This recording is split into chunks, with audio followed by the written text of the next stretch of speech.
శ్రోతలకు నా హృదయపూర్వక నమస్కారములు. మన శ్రోతలలో ఒక సోదరుడు ప్రశ్నను పంపటం జరిగింది. ఆ ప్రశ్న, pranashakti is universal and my manassu is a small part in pranashakti. Like everyone, manasu is part of same pranashakti. Then why I am not catching others manassu? Please try to clarify my doubt. ఇదండి వీరి సందేహం. ప్రాణశక్తి యూనివర్సల్ అంటే విశ్వమంతా వ్యాపించి ఉన్నది ప్రాణశక్తే. దానిని ఆత్మశక్తి అని చెప్పుకుంటున్నాం. నా మనసు అందులో ఒక చిన్న ఇసక రేణువంత ధూళికణమంత భాగము. ఇందులో ప్రాణశక్తిలో అంటే అనంత ఆత్మశక్తిలో. అందరి వలనే మనసు కూడా ఒక ప్రాణశక్తిలోని చిన్న పార్టు. అంటే ప్రాణశక్తిలో మనం శరీరంతో గ్రహించినటువంటి విషయాలు మనసుగా, అంటే ఆ విషయాలు ఎంత ప్రాణశక్తిలో ముద్రింపబడినాయో ఆ భాగాన్ని మనసుగా పిలుస్తున్నాం. అది మనసు.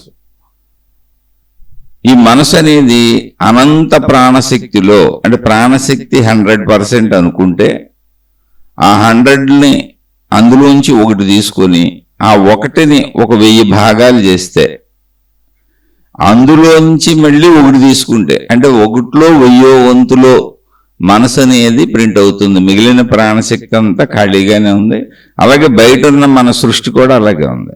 మొత్తం అనంత ఆత్మశక్తి అనే ఆకాశ శక్తిలో, సర్వవ్యాపక శూన్యము అనేటువంటి ఆకాశ శక్తిలో, ఆత్మశక్తిలో మొత్తం సృష్టి అంతా కూడా చిన్న ధూళికణం అంతా. అంటే మళ్ళీ అక్కడ ఉదాహరణకు చెబుతున్నాను.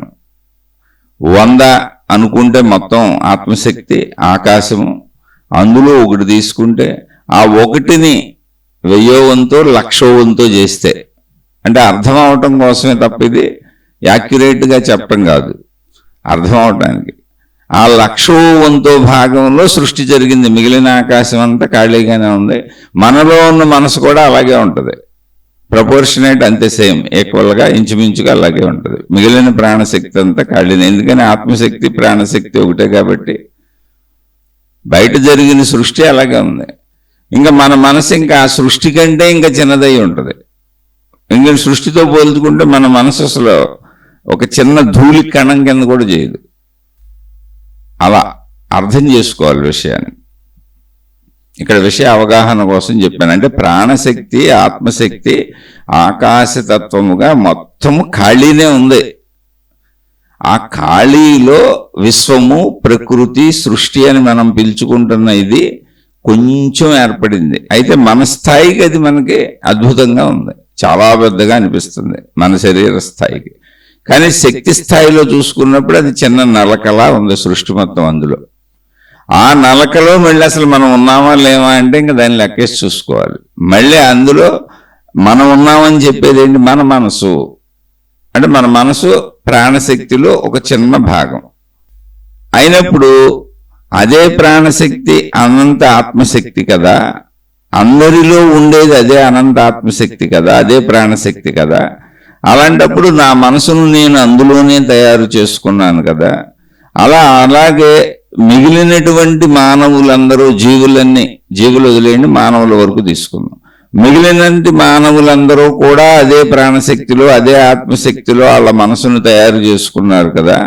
మరి ఇతరుల మనసును నేనెందుకు పట్టుకోలేకపోతున్నాను, తెలుసుకోలేకపోతున్నాను? అది వీరి ప్రశ్న అండి. ఇతరుల మనసుని నేను ఎందుకు తెలుసుకోలేకపోతున్నాను? ఎందుకని ఒకే ప్రాణశక్తిలో కదా అందరి మనసులు తయారైంది. అందరి మనసులు ఒకే ప్రాణశక్తిలో. ప్రాణశక్తి అంటే మనలో ఉన్నది, అదే ఆత్మశక్తిగా అనంతంగా ఏకత్వము. అంటే మనలో ఉన్న ప్రాణశక్తి కూడా మనలో అని భావించినప్పుడు ప్రాణశక్తి అని చెప్పబడుతున్నది తప్ప అది ఆత్మశక్తే.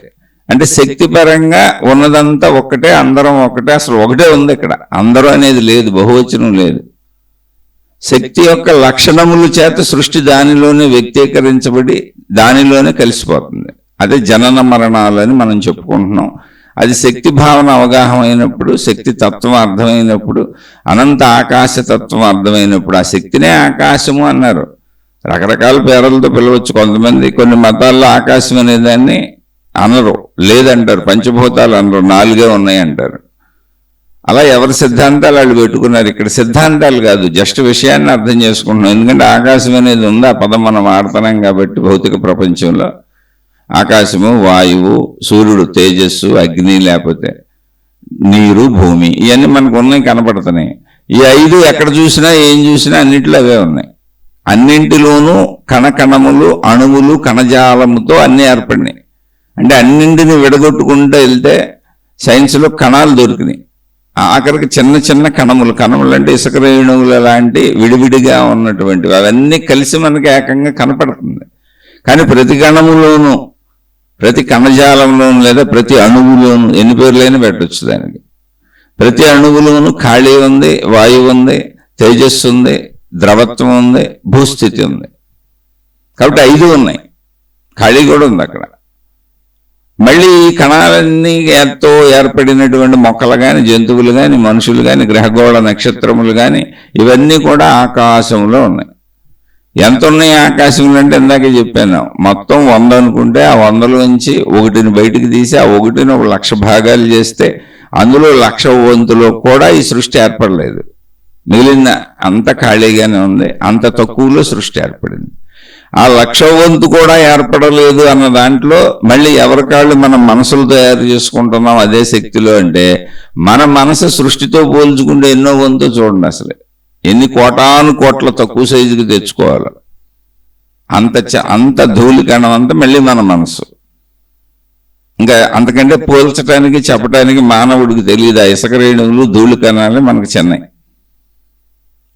కాబట్టి తక్కువ స్థాయిని గుర్తుంచుకోండి. ఆ తక్కువ ఎక్కువ డిఫరెన్స్ తెలియటానికి ఒక అవగాహన కోసం అంతే. ఇది మనమేం పరీక్షలు రాయట్లేదు, కరెక్ట్గా అక్కడ లెక్కలో రాయాల్సిన అవసరత లేదు. కానీ విషయ అవగాహన కోసం ఇదంతా చెప్పుకుంటున్నాం. ఇప్పుడు సందేహం ఏంటి అంటే, అందరికీ ఆత్మశక్తి ఒకటే. ఆత్మశక్తి అనేది సర్వవ్యాపక ఆకాశతత్వం, అందులోనే సృష్టి ఏర్పడింది. ఆ సృష్టిలో మనుషులుగా మనం ఉన్నాం. మన చుట్టూ ఉన్నదంతా మనకు కనపడతానే ఉంది, వాటిని అనుభవిస్తున్నాం, మనకు అవసరమైనవి వాడుకొని బతుకుతున్నాం. ఇంతవరకు బాగానే ఉంది. మానవులందరికీ శరీరం ఉంది. ఆ శరీరంలో ఆ శరీరాన్ని నడపడానికి ప్రాణశక్తి ఉందని శరీరపరమైన భావంతో మనిషి భావించుకుంటున్నది ప్రాణశక్తి. శక్తి తెలిసినాక ఈ ప్రాణశక్తి ఆత్మశక్తి అని తెలుస్తుంది. అప్పటి వరకు ప్రాణశక్తి అని పిలుస్తారు దాన్ని. ఎందుకని ఆ మాట చెబుతుంది? శరీర భావంలో, పరిమిత భావంలో, వేరు అనుకుంటున్న భావంలో, నేను ఈ శరీరం మాత్రమే అనుకుంటున్న భావనలో ఉన్న మనుషులకి. సరే, ఇప్పుడు మనిషి మనసు తయారు చేసుకుంటున్నాడు. దీన్ని ఎలా తయారు చేసుకుంటున్నాడని చెప్పాం. బిడ్డ పుట్టినప్పుడు, ఇంతకుముందు అనేక శీర్షికల్లో చెప్పుకుంటూ వస్తున్నాం, మళ్ళీ ఒకసారి క్లుప్తంగా. బిడ్డ పుట్టినప్పుడు మాతృగర్భంలోంచి బిడ్డ బయటకు వచ్చినప్పుడు శరీరం ఉంది, ప్రాణశక్తి ఉంది. మనసు అనేది ఇంకా తయారవ్వాల. అంటే తెల్ల కాగితాల పుస్తకం, ఓ తెల్ల కాగితం ఉందంతే. మనసు ఎలా ఉందంటే ఆకాశ స్వరూపముగా ఉందంతే. అసలు మనసు లేదు అక్కడ, ప్రాణశక్తి ఉంది, అదే ఆకాశ స్వరూపముగా. ఇంకా దాని మీద ఏం రాయబడలేదు, తెల్ల కాగితం అలాగే ఉంది. ప్రాణశక్తి బిడ్డ శరీరము ఉంది కాబట్టి బిడ్డ బతికి ఉన్నది, బిడ్డ పుట్టింది, బ్రతికి ఉన్నది అంటున్నాం. ప్రాణశక్తి లేకపోతే చనిపోయారంటాం. అప్పుడు ఈ శరీరం కూడా పనిచేయదు ఇంకా. కాబట్టి ఆ శరీరాన్ని పూర్తి చేయటమో కాల్ చేయటమో చేస్తారు. కాబట్టి బ్రతికి ఉన్నారు అంటే ప్రాణశక్తి ప్లస్ శరీరం కాంబినేషన్. బ్రతికి ఉండి బిడ్డ ఎలా ఉంది? మంచం మీద ఉంది, ఇంకేమీ తెలియదు బిడ్డకి. అక్కడి నుంచి శరీరానికి ఉన్నటువంటి గ్రహణ శక్తులు, శరీరం ఒక గ్రహణ యంత్రము అని చెప్పుకున్నాం. అంటే గ్రహించేటువంటి యంత్రం, పరికరం. అది ఏం గ్రహిస్తుంది? కంటితో దృశ్యాలు గ్రహిస్తుంది, చెవితో శబ్దాలు గ్రహిస్తుంది, ముక్కుతో వాసనలు గ్రహిస్తుంది, నాలుకతో రుచులు గ్రహిస్తుంది, తల నుంచి కాలు వరకు చర్మంతో స్పర్శలు గ్రహిస్తుంది. అలాగే స్త్రీ పురుష జననేంద్రియాల ద్వారా శారీరక సుఖము అనేటువంటిది కూడా స్పర్శ కిందకే వస్తుంది. ఇవన్నీ గ్రహిస్తుంది, లేదా అనుభవిస్తుంది, లేదా పొందుతుంది, లేదా తెలుసుకుంటుంది. ఇలా మొత్తానికి ఇది గ్రహణ యంత్రము. ఇలా తెలుసుకున్నటువంటి విషయాలు, గ్రహించినటువంటి విషయాలన్నీ అసలు శరీర కదలికలకు మూలం ఏంటి? ప్రాణశక్తి. ఆ ప్రాణశక్తిలో ప్రింట్ అవుతున్నాయి. అంటే ఏ శరీరం తెలుసుకున్న విషయాలు ఆ శరీరముకు సంబంధించిన ప్రాణశక్తిలో ప్రింట్ అవుతున్నాయి. జాగ్రత్తగా గమనించండి. అంతవరకు ప్రింట్ అవుతున్నాయి. అంటే ఈ శరీరము ద్వారా నేను గ్రహించినవి ఏమున్నాయో అవి ప్రాణశక్తిలో ప్రింట్ అవుతున్నాయి. అంటే బ్యాంకులో ఇప్పుడు బ్యాంక్ వెళ్తే లాకర్స్ ఉంటాయి, అనేక లాకర్లు ఉంటాయి. కొన్ని చోట్ల రైల్వే స్టేషన్లో, బస్ స్టాండ్లో, పెద్ద పెద్ద పిల్గ్రిమ్ ప్లేసెస్లో క్లోక్ రూమ్స్ అని పెడతారు. అంటే ఎవరి లాకర్ వాళ్ళకి ఇస్తారు. అందులో మన సామాను భద్రపరుచుకొని మనకు రిసిప్ట్ ఇస్తారు. అలా బ్యాంకు లాకర్స్ ఉంటాయి, అందులో మన సామాను భద్రపరుచుకొని మనకు తాళాలు ఇచ్చేస్తారు. పలానా లాకర్ నెంబర్ అని చెబుతారు. అక్కడ ఏంటి, ఒకళ్ళ లాకర్ ఇంకొకళ్ళు ఓపెన్ చేయలేరు. ఎవరి లాకర్ వాళ్ళే ఓపెన్ చేసుకోవాలి. కానీ లాకర్లన్నీ ఒక చోటే ఉంటాయి, బ్యాంకులోనే ఉంటాయి. లాకర్లన్నీ పక్క పక్కనే ఉంటాయి కూడా. లాకర్లన్నీ ఒకే పెద్ద ఐరన్ దాంతో తయారు చేసి ఉంటే దేనికి దాంట్లో అర్రలుగా ఉంటాయి. లాకర్లు విడివిడిగా ఏకత్వంలోనే ఉన్నాయి, కానీ ఎవరికి వాళ్ళు ఓపెన్ చేసుకోవడానికి విడివిడిగా ఏర్పాట్లు చేసుకున్నారు. అలాంటిది మనసు. అనంత ప్రాణశక్తిలో అనేక శరీరములు ఉద్భవించినాయి. ఆ శరీరములు ఆ శరీరముతో చేసిన పనులు మనసుగా ప్రాణశక్తిలో ప్రింట్ అవుతున్నాయి. ప్రాణశక్తిలో ప్రింట్ అయినవన్నీ ఎవరి లాకర్లో వాళ్ళు దాచుకున్నారు. అదే మన మనసు. దాచుకుంటున్నాం, జ్ఞాపకాలు ముద్రింపబడుతున్నాయి, జ్ఞాపకాలన్నీ గుర్తున్నాయి. అంటే ఏంటి, ప్రాణశక్తిలో దాచుకుంటున్నాం మనం. ఈ శరీరంతో మనం గ్రహించిన విషయాలన్నీ మన ప్రాణశక్తిలో దాచుకుంటున్నాం. అంటే మన లాకర్ అది. మన లాకర్ పేరు మనసు, నా మనసు. ఎవరి లాకర్ పేరు వాళ్ళ మనసు. అందరికీ లాకర్లని పిలుస్తారు. మీరు క్లోక్ రూమ్కి వెళ్ళినా, బ్యాంకుకి వెళ్ళినా, మీరు సామాన్లు భద్రపరుచు గదులు ఎక్కడికి వెళ్ళినా మీకు లాకర్ ఇస్తారు. అందులో మీ సామాను మీరు పెట్టుకొని తాళం వేసేసుకోవచ్చు, మీకు స్లిప్ ఇస్తారు. బ్యాంకు లాకర్లు అయితే మనకు తాళాలు ఇచ్చేస్తారు, మనకి ఇష్టం వచ్చినప్పుడు మనం వెళ్ళి ఓపెన్ చేసుకోవచ్చు. కానీ మన చుట్టూ ఉన్న లాకర్లు ఓపెన్ చేయడానికి అవకాశం లేదు. అలాంటి లాకర్లన్నీ వేరువేరుగా ఉన్నాయా? లేదు, లాకర్లన్నీ కలిపి ఒకే ఐరన్ ఫ్రేమ్లో ఉన్నాయి. ఒకే ఐరన్, పెద్ద ఐరన్ బీరువా లాంటిది తయారు చేశారు. ఎవరి లాకర్ వాళ్ళు ఓపెన్ చేసుకోవచ్చు. అలాగే అనంత ప్రాణశక్తి ఒకటే అయి ఉండొచ్చు, ప్రాణశక్తిగా అది ఒకటే అయి ఉండొచ్చు, శక్తిగా అది ఒకటే అయి ఉండొచ్చు. కానీ ఎవరి శరీరంతో గ్రహించినవి వాళ్ళ లాకర్గా అందులో స్టోర్ అవుతున్నాయి. శక్తికి ఎటువంటి భావన లేదు, శక్తికి ఎటువంటి ఫీలింగ్ లేదు. శక్తికి అసలు ఏమీ లేదు. అభావ స్థితి, శూన్యస్థితి. దాన్ని శూన్యం అనొచ్చు, ఎందుకని ఖాళీ, అది ఏమి లేదు అక్కడ. ఆ శూన్యము నుంచి సృష్టి ఉద్భవిస్తున్నది కనుక ఏమీ లేదు అనకుండా శక్తి అన్నాం. ఎందుకంటే మనందరం ఉన్నాంగా, ఇక్కడ మనందరం ఉన్నాంగా. మళ్ళీ మనందరం చనిపోతున్నాంగా, ఎవరో కూడా ఎందుకు. మనందరం చనిపోతున్నాం, మనందరం పుడుతున్నాం. మనందరం పుట్టడానికి, మనందరం అసలు బ్రతికి ఉండటానికి కారణం ఏంటి? ఇక్కడ ప్రకృతిలో ఉన్న గాలి పీల్చుకుంటున్నాం, ఇక్కడ ప్రకృతిలో ఉన్నటువంటి సూర్యుడిని వాడుకుంటున్నాం, ఇక్కడ ప్రకృతిలో ఉన్న నీరు వాడుకుంటున్నాం, ఇక్కడ ప్రకృతిలో ఉన్న భూమి వాడుకుంటున్నాం. ఇవన్నీ ఎక్కడ ఉన్నాయి? ఆకాశంలోనే ఉన్నాయి. వ్యాప్తంగా చూసినప్పుడు ఇవన్నీ ఆకాశంలోనే ఉన్నాయి. ఆకాశమే అవి, ఆకాశం యొక్క శక్తులు అవి. అప్పుడు అర్థమైందో ఈ వాయువు అనేది, ఇవనేది ఈ ఆకాశం అనే శూన్యంలో కదులుతున్నాయి. కానీ మొత్తం ఇవన్నీ ఒకటే. ఆకాశమే అసలు శక్తి స్వరూపం. ఆ శక్తి యొక్క శక్తులు ఇవన్నీ అని ఆకాశ స్థితిని తనలో అనుభవించగలిగిన, అంటే ప్రాణశక్తి స్థితిని తనలో భావన చేసుకొని జ్ఞానానుభవం పొందగలిగినటువంటి, అంటే ఆ నిశ్చల నిర్మల ప్రశాంత అనంత ఏకత్వ స్థితిని సాధించుకోగలిగినటువంటి జీవన్ముక్తులు చెప్పిన విషయాలు ఇవి. అవే ఆత్మజ్ఞాన గ్రంథాలుగా మనకి ఆధ్యాత్మిక చదువుగా చెప్పుకుంటున్నాం. ఆత్మజ్ఞాన గ్రంథాలుగా మహాత్ములు అందించారు. ప్రత్యేకంగా చెబుతున్న ఇది ఆత్మజ్ఞాన చదువు, ఆధ్యాత్మిక చదువు. ఆత్మజ్ఞాన గ్రంథాలుగా అందించబడిన విషయాలు ఇవి. కాబట్టి ఇవన్నీ ఎక్కడి నుంచి వచ్చినాయంటే ఆత్మజ్ఞాన చదువులోంచి, ఆత్మజ్ఞాన గ్రంథాలుగా మహాత్ములు జీవన్ముక్తులు. జీవన్ముక్తులు అంటే ఆ జీవము యొక్క అనుభూతిని పొందారు. మొత్తం సృష్టి అంతా ఉన్నది జీవమే, అదే శక్తి. అయితే అది ఎలా ఉన్నది? మనిషికి శూన్యములా ఉన్నది. మనిషి కంటికి కానీ, మనిషి చెవికి కానీ, మనిషి అనుభవానికి కానీ, మనిషి పంచేంద్రియాలతో గ్రహించగలిగే విధానానికి కానీ అది ఖాళీగా శూన్యముగా ఉన్నది. దీన్ని కూడా ఇంతకుముందు అర్థం అవడానికి అనేక శీర్షికల్లో ఉదాహరణ చెప్పాను. ఎలా ఉన్నది, శూన్యముగా ఉన్నదంటే మనిషికి అర్థం కాకపోవచ్చు, కానీ నీటిలో ఉన్నటువంటి జంతువులన్నింటికి, మనం చేపలు తెలుసా, చేపల గురించి మాట్లాడుకుందాం. నీటిలో సంచరించే చేపలన్నింటికి అది నీరు కాదు, ఆకాశమే. ఎందుకని? అది ఖాళీ అన్న భావన ఉంది కనుకనే ఆ చేపలన్నీ నీటిలో తిరగగలుగుతున్నాయి. కాదు, అది ద్రవ పదార్థము, అందులో ద్రవత్వం ఉన్నది అన్నప్పుడు నీరు ద్రవ పదార్థంగా అందులో ఎంతో కొంత ఘనత్వం కనపడుతుంది. ఇప్పుడు మనుషులు నీటిలో బతకలేరు. ఎందుకని? మనిషి శరీర నిర్మాణాన్ని బట్టి నీరు మనిషిని ఆపుద్ది. ఎక్కువ నీరైతే మనుషులు వరదల్లో కొట్టుకుపోతారు. మనిషికి నీరు స్పర్శ తెలుస్తుంది, నీరు మనిషిని ఆపుతుంది, అందులో ఘనత్వం ఉంది. మామూలు ఖాళీ ప్రదేశంలో నడిచినట్టు మనిషి నీటిలో నడుచుకుంటూ వెళ్ళిపోలేడు, నీటి లోపల అసలు బతకలేడు.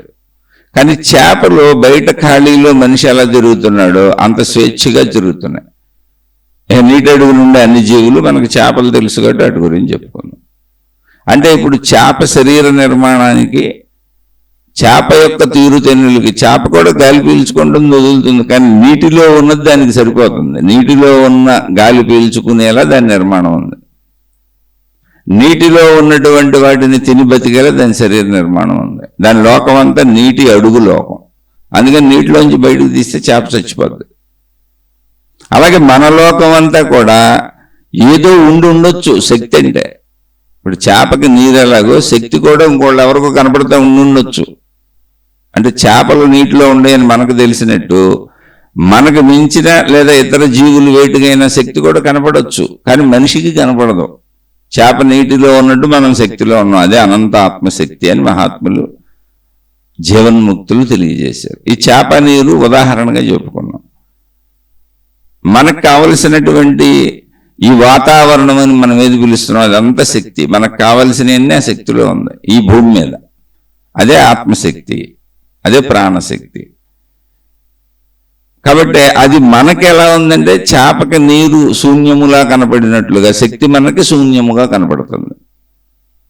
ఆ విషయాన్ని పర్ఫెక్ట్గా అర్థం చేసుకోవాలి. అక్కడ మనకి శూన్యంగా కనపడుతుంది, అది ఖాళీ అని పేర్లు పెట్టుకున్నాం. శూన్యం అంటే అక్కడ ఏమీ లేదు, ఖాళీ అంటే అక్కడ ఏమీ లేదు. ఆ ఏమీ లేదని మనం అంటున్న నథింగ్నెస్ శక్తి. ఎందుకని? మనిషికి అక్కడ కనపడతలేదు. మనిషి శరీర నిర్మాణానికి అక్కడ ఏమీ ఉన్నట్టుగా అనిపించటం లేదు. చేప శరీర నిర్మాణానికి నీరు ఉన్నట్టుగా దానికి అనిపించట్లా. అందుకని అది సంచరించుకుంటూ తిరుగుతుంది, వేరే చేపలను గుర్తుపడుతుంది.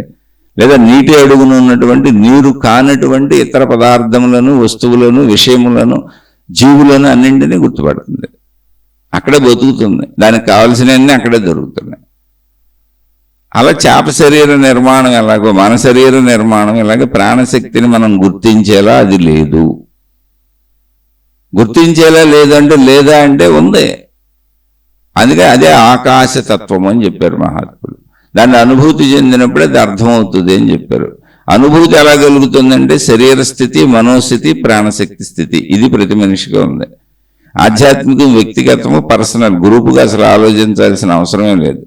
గ్రూపుగా ఆలోచించేదంతా భౌతికం. మనుషులు 2 మంది ఉన్నారు, భౌతిక ధర్మాలు మనం పెట్టుకున్నటువంటివి పాటించాలి. అందులో ఎవరి బాధ్యతలు, ఎవరి కర్తవ్యములు చేసుకుంటూ అందరూ మంచిగానే బతకాలి. భౌతికానికి సంబంధించిన భౌతికంలో ఆధ్యాత్మికం ఏంటి అంటే, భౌతికంలో కొంచెం ఆధ్యాత్మికం ఏంటి అసలు ఉందా అంటే లేదు. కనుక ఏంటంటే మంచిగా బతకాలి. అది భౌతిక ధర్మాలు మనమే పెట్టుకున్నాం. అలా మంచిగా బతికే వాళ్ళకి ఆధ్యాత్మికతలోకి ప్రవేశం వస్తుంది. భౌతికతలోంచి తమ స్వీయ అంతరంగంలోకి ప్రవేశించి తమను తాము తెలుసుకోగలుగుతారు. అంటే ఆధ్యాత్మిక ప్రవేశం కలుగుతుంది. తన వైపు తన దృష్టి మళ్లించుకోవటానికి, తనను తాను గమనించుకోవటానికి అవసరమైనటువంటి సామర్థ్య శక్తి, జ్ఞానశక్తి కలుగుతుంది. చెడులో ఉండేవాళ్ళు నిరంతరం బయటికే వెళ్ళిపోతారు. అంటే శరీరంలోని ఇంద్రియాలను బయట ప్రకృతిలోకి ఉపయోగిస్తూ అటువంటి బయటికి వెళ్ళే ప్రవృత్తిని ఏర్పరచుకుంటారు. కనుక వాళ్ళు ఒక లోచూపు కుదరదు. అంటే తమను తాము గమనించుకోలేరు, తమను తాము తెలుసుకోలేరు. అంతే, అంతకంటే ఏం లేదు ఇందులో.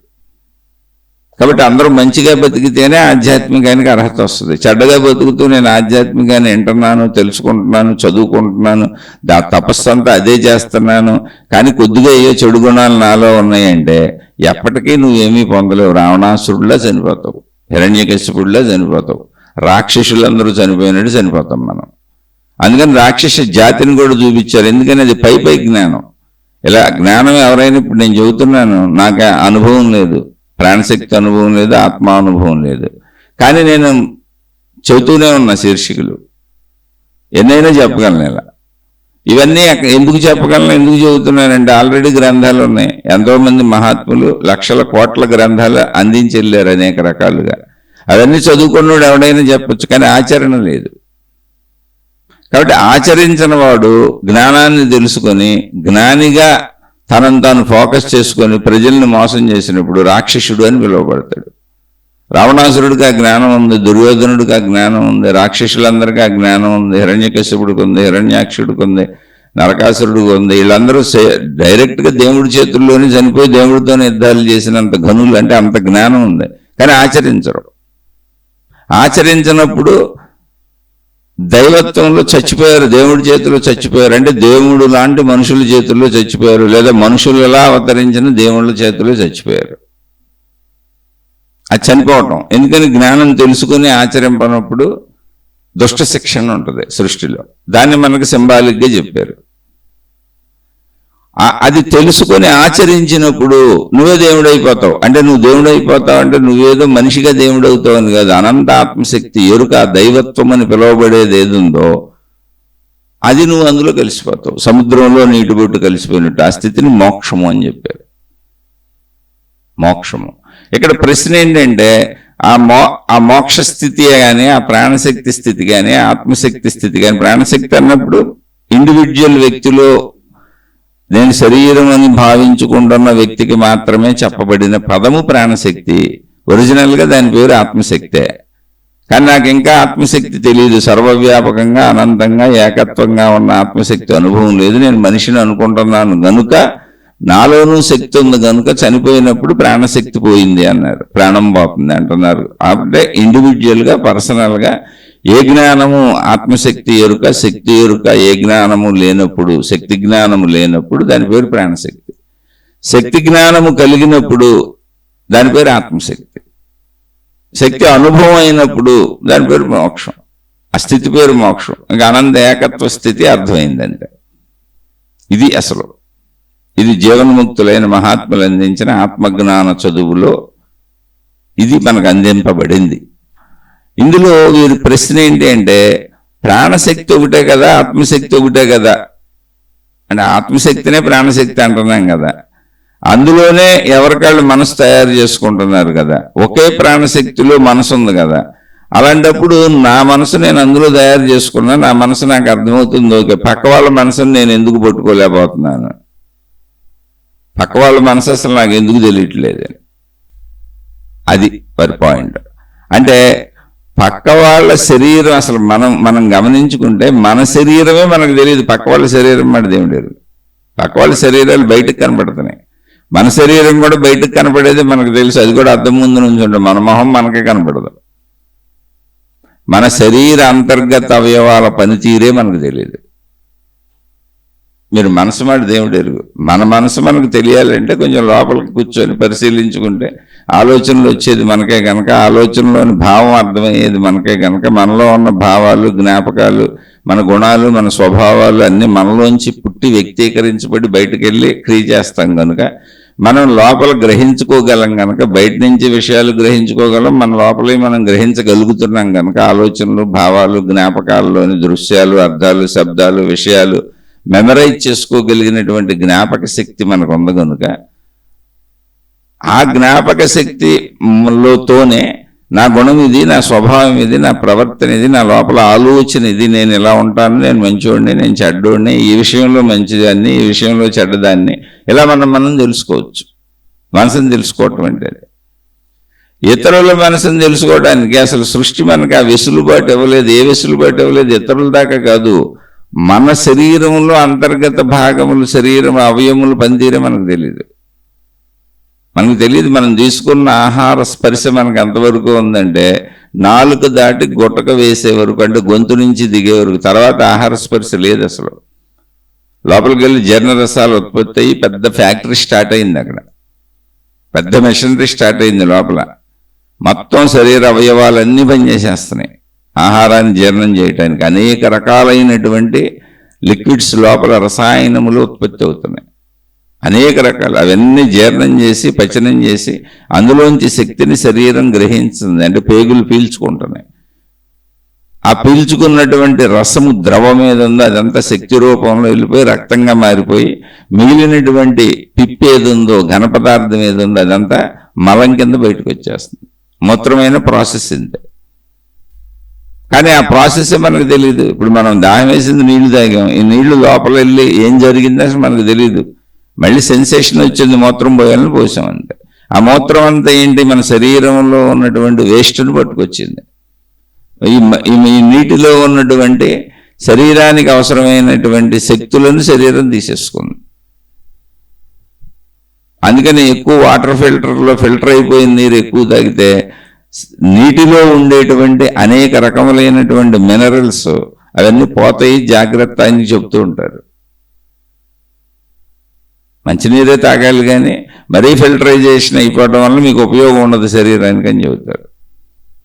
అలాగే ఆహారం కూడా శరీరానికి ఉపయోగపడేలా అన్ని రకములైనటువంటి పదార్థములు, అంటే మినరల్స్ విటమిన్స్ ఎన్ని ఉన్నాయో అన్ని శరీరానికి ఉపయోగపడేలా అన్ని రకాల ఆహార పదార్థాలు తినమని చెబుతారు.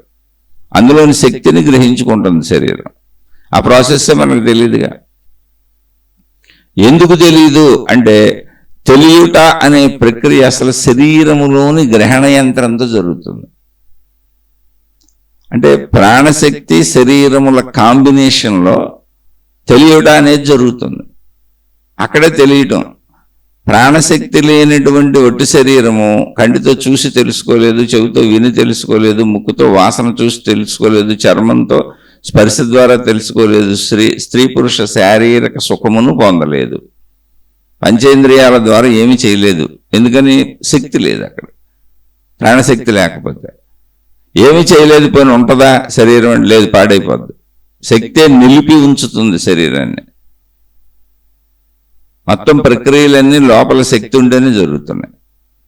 జీవన ప్రక్రియలన్నీ, ఆహారం కావచ్చు, జీర్ణ ప్రక్రియ కావచ్చు, చూడటం కావచ్చు, ఏదైనా బ్రతకటము మొత్తం ఎన్ని ఉంటే అన్ని. అంటే శక్తి లేని శరీరం దేనికి పనికిరాదు. శరీరం లేని శక్తి ఆకాశ స్థితి, శూన్యం. అసలు ఉందో లేదో తెలియదు. మనం లేదనుకొని జీవించుకుంటూ వెళ్ళిపోతాం. అంటే శరీరము లేకపోతే అసలు శక్తి అనేది లేదు, లేనట్టే. శరీరము ఉంటే అందులో ప్రాణశక్తి ఉంటే, శరీరము ఉండాలి, అది ప్రాణశక్తితో కలిసి ఉండాలి. మనకు అర్థం అవడానికి అందులోనే మాట్లాడుకుంటున్నాం. ఓకే, అందులోనే మాట్లాడుకుందాం అర్థమయ్యే వరకు. అంటే శక్తి లేని శరీరం దేనికి పనికిరాదు. శరీరము లేని శక్తి అసలు ఉన్నదో లేదో తెలియదు. శక్తి ఉన్నది అని తెలియాలన్నా, అసలు ఏదైనా సృష్టి ఉన్నది అని తెలియాలన్నా, అసలు నేనున్నానని నాకు తెలియాలన్నా, ఉన్నది అన్న స్థితిని గ్రహించాలి అంటే గ్రహణ యంత్రమైన శరీరము శక్తితో కలిసి ఉండాలి. అదే సృష్టి. సృష్టి అద్భుతం అదే. చెట్లుగా గ్రహణ యంత్రాలు అవి. వాటికి సంబంధించిన గ్రహణ శక్తి ఏదో ఉంది, వాటి జీవితం అది. చెట్లు జీవిస్తున్నాయి, మన కోసం కాదు. చెట్లు అనేవి అసలు ఎవరి కోసం జీవించట్లా, వాటి జీవితం జీవిస్తున్నాయి. వాటికి కావలసింది భూమి నుంచి సారాన్ని, సూర్యుడి నుంచి సారాన్ని, నీటి నుంచి సారాన్ని, వాయువు నుంచి సారాన్ని, అలా పంచభూతాత్మకతని గ్రహించుకొని బతుకుతున్నాయి. ఏది బతకాలన్నా అసలు ముందు అక్కడ ఖాళీ శూన్యం ఉండాలిగా. ఆ ఖాళీయే ఆత్మశక్తి. అలా ప్రతిదీ, జంతువులు, చెట్లు సృష్టిలో ఉన్నాయి, మనకు అర్థమవుతున్నవి. అర్థం కాని గ్రహగోళ నక్షత్రముల గురించి వదిలేద్దాం కాసేపు. ఒకటి అర్థమైతే చాలు. అన్నం వండుకుంటున్నాం అనుకోండి, తీసి ప్రతి మెతుకు నలిపేసి కింద పడేసామనుకోండి, అసలు అన్నమే ఉండదు అక్కడ. ఉడికిందా లేదా అని చూడటానికి, ఉడికిందా లేదా అని తెలియటానికి జస్ట్ 2-3 మెతుకులు అలా పట్టుకు చూస్తారు. గరిటలోంచి కొంచెం పైకి తీసి గరిటతో ఉడుకుతున్న దాంట్లోంచి 2-3 మెతుకులు అలా పట్టుకొని నలిపి చూస్తారు. ఆ ఉడికింది అని తీసేస్తారు. అంతే తప్ప మొత్తం ప్రతి మెతుకు ఉడికిందా లేదా అని తీసి కింద పడేసాం అనుకోండి, అన్నమే మిగలదు. అలా సృష్టి మొత్తం పరిశీలించక్కర్ల మనం తెలుసుకుంటే ఆత్మశక్తి అనుభవం అయిపోద్ది. ఎందుకని ఉన్నదంతా అదే అనంత ఆత్మశక్తి. సృష్టి అంతా పరిశీలిద్దామన్నా కూడా తెలియదు. ఊరికనే అన్నం వండటం అనే పోలికను పోల్చాను తప్ప సృష్టి మొత్తాన్ని పరిశీలించుకుంటే వెళ్ళేటువంటి సామర్థ్యము మనిషిగా మనకు లేదు. ఎందుకంటే ఇది అనంతము. సృష్టి అనంతం మనిషి స్థాయికి. మనిషి స్థాయికి సృష్టి అనంతము. సృష్టి ఎంత ఉంది అసలు ప్రాణశక్తిలో? ప్రాణశక్తి 100 అనుకొని ఆ 100లోంచి 1 తీసి ఆ 1ని 1,00,000 భాగాలు చేస్తే 1,00,000 వంతులో కూడా ప్రాణశక్తి ఉందో లేదో తెలియదు. ఇంకా తక్కువే ఉండొచ్చు. ఉదాహరణకు అర్థం అవడానికి మాత్రమే చెబుతున్నా. అటువంటి ప్రాణశక్తి పరంగా చిన్న ధూళికణమైనటువంటి సృష్టి మన పరంగా అనంతం. ఎందుకని? అందులో మనం ఒక మళ్ళీ ధూళికణం. ఇక్కడ ఎవరికి వాళ్ళకి అది. అలా శక్తి శరీరంతో కలిసినప్పుడు ఉన్నప్పుడు మాత్రమే గ్రహించగలదు. ముందే తెలుసుకోవాలి.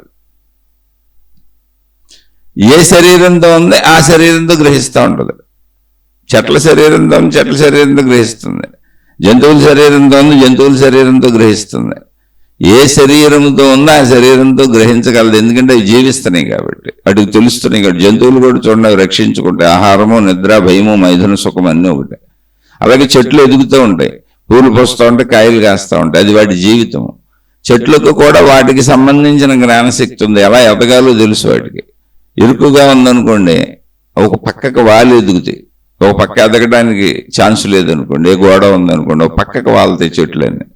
అలాగే ఒకవైపు కొమ్మలు ఇరిచేసామనుకోండి, కింద కొమ్మలన్నీ ఇరుస్తుంటే చెట్టు పైకి వెళ్ళిపోతూ ఉంటుంది. అంటే కింద కొమ్మలు వేయకూడదు అనేది చెబుతున్నారు, ఇరిచేస్తున్నారు. అక్కడ ఏదో ప్రమాదం జరుగుతుంది, పైకి ఎదుగుదామని. పైకి ఎదుగుతున్నప్పుడు ఏదైనా అడ్డం వచ్చింది అనుకోండి, వంపుగా వెళ్తుంది. అలా రకరకాలుగా చెట్లకు కూడా దాని జ్ఞానం దానికి ఉంది, అని జీవిస్తున్నది. ఇలా శరీరం ఉంటేనే గ్రహించగలం. ఆ శరీరము శక్తి కలయికలోనే గ్రహించగలం.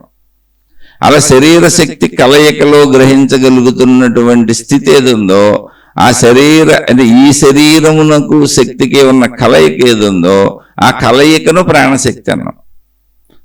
ఆ కలయికలో గ్రహించగలిగిన స్థితి ఏది ఉన్నదో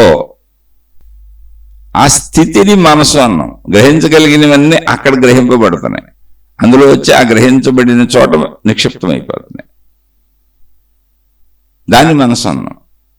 అయితే మనసు ఏర్పడింది, మనసు యొక్క స్వస్వరూపం ప్రాణశక్తే, అందులో డౌటే లేదు. కానీ ఈ శరీరము ఎక్కడ ప్రాణశక్తిని కలిసిందో, అటాచ్ అయిందో, అంటే ఈ శరీరము ప్రాణశక్తితో అటాచ్ అయి ఉంది, అప్పుడే గ్రహించగలుగుతుంది. ఆ అటాచ్మెంట్ పోయిందంటే చనిపోయాడు మనిషి అంటున్నారు. మనిషి చనిపోయాడు. ఆ అటాచ్మెంట్ అనేటువంటి ప్రాణశక్తి అటాచ్ అవటం వలన, శక్తి అటాచ్ అవటం వలన శరీరమునకు గ్రహణ యంత్రముగా శరీర నిర్మాణం ఉన్నది కనుక అది పనిచేస్తుంది. అంటే ఇప్పుడు ఫ్యాను నిర్మాణాన్ని బట్టి కరెంటు దానికి అటాచ్ అవ్వగానే స్విచ్ చేస్తే కరెంట్ వెళ్ళి తగిలింది, అటాచ్ అవ్వగానే ఫ్యాన్ తిరగటం మొదలుపెట్టింది. స్విచ్ ఆపితే కరెంటు అటాచ్ అవ్వడం ఆగిపోయింది, వెనక్కి వచ్చింది. అంటే కరెంట్ వెళ్ళి ప్రసరించట్లేదు, వెనక్కి రావడం అనేది కాదు, కరెంటు దానికి తగలటం లేదు, ఆపేసాం. స్విచ్ వేయట తీయటని ఏర్పాటు చేసుకున్నాం, ఫ్యాన్ ఆగిపోయింది. అలా టీవీలైనా ఫ్రిడ్జ్లైనా ఏదైనా సరే. అయితే అనేక రకాలుగా ఆ వస్తు నిర్మాణాన్ని బట్టి ఉంది. టీవీ నిర్మాణాన్ని బట్టి దృశ్య శబ్దాలు వస్తాయి, ఫ్రిడ్జ్ నిర్మాణాన్ని బట్టి చల్లదనం వస్తుంది, ఏసీ నిర్మాణాన్ని బట్టి చల్లదనం వస్తుంది, హీటర్ నిర్మాణాన్ని బట్టి వేడి నీళ్ళు వస్తాయి, ఐరన్ బాక్స్ని బట్టి వేడెక్కుద్ది. అలా వేడిని చలిని రకరకాలుగా కరెంటుని అనేక రకాలుగా ఉపయోగించుకుంటున్నాం. కానీ కరెంట్ అనే శక్తికి సొంత భావన ఏమి లేదు, దానికి అసలు స్వగుణము లేదు. అదే ఆకాశతత్వము. ఆకాశతత్వం అంటే అది. కాబట్టి ఈ అటాచ్ అయ్యి ఉన్నటువంటి శరీరము, శక్తితో అటాచ్ అయ్యి ఉన్నటువంటి శరీరము, శరీర నిర్మాణమును బట్టి దాని ఎదుగుదల అంతా సాగుతుంది, దాని చర్యలన్నీ సాగుతున్నాయి. అది గ్రహణ యంత్రంగా పనిచేస్తుంది. అలా గ్రహించినవన్నీ దాని చర్యలన్నీ మనసుగా నిక్షిప్తమై ముద్రింపబడుతున్నాయి. ప్రతిదీ అసలు నేను అనే మనోభావన మొట్టమొదట అక్కడే స్టార్ట్ అవుతుంది. ఏది గ్రహించటం మొదలైన స్థితి ఏది ఉందో అది మనసు. గ్రహించగలిగినటువంటి సామర్థ్యం ఎందుకు వచ్చిందంటే శక్తి అటాచ్ అవటం వలన, స్విచ్ చేసి తీసినట్టుగా. అది ప్రాణశక్తి. కాబట్టి ఈ శరీరంతో మనం గ్రహించిన విషయాలు మన మనసు, ఎవరి శరీరంతో వాళ్ళు గ్రహించిన విషయాలు వాళ్ళ మనసు. అయితే ఇవి దేంతో? శరీరంతో కదా గ్రహించేది, శరీరంతో కదా మళ్ళీ క్రియ చేసేది. నేను గ్రహించిన విషయాలు తిరిగి క్రియగా ఆలోచనగా నాలో ఉద్భవించినప్పుడు, మళ్ళీ ఉద్భవించినప్పుడు క్రియ చేసేది ఏంటి? అదే శరీరం. అంటే ఏ శరీరము గ్రహించిందో ఆ శరీరమునకు సంబంధించిన విషయాలు ఆ శరీరమునకు గుర్తొస్తాయి. అప్పుడు ఆ శరీరం వెళ్ళి ఆ క్రియ చేస్తుంది. అందుకే ఈ శరీరము నేను అనుకుంటాం.